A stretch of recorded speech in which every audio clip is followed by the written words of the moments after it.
Welcome back to Energyscapes, Ocean and Space. Now, this next book that I've read is also a highly recommend as well. The narrative is quite good and it's a nice story form without getting too heavy into the science and technology, and that is the Sirius Mystery.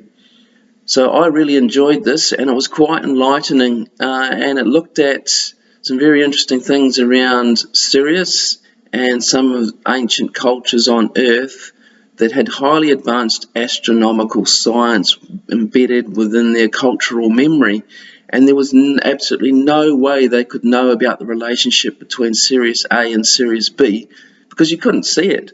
And you couldn't understand the orbits. There was no way to know this.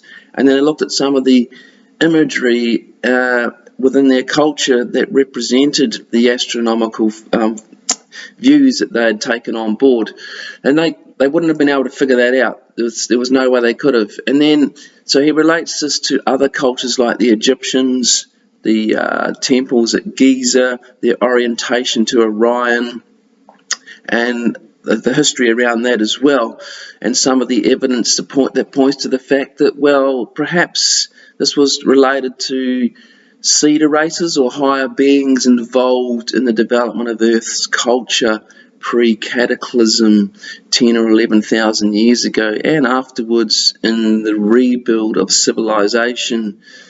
So I highly recommend this. It keeps fairly objective, looks at the evidence embedded within cultural memory and oral tradition, and relates this to the science of astronomy and astronomical phenomena, and then archaeological evidence and artifacts.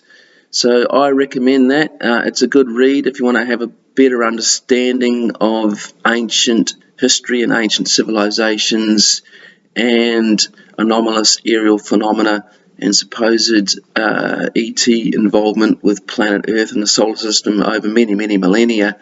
So get into it, get on the comments and discussion again, and let me know what you think.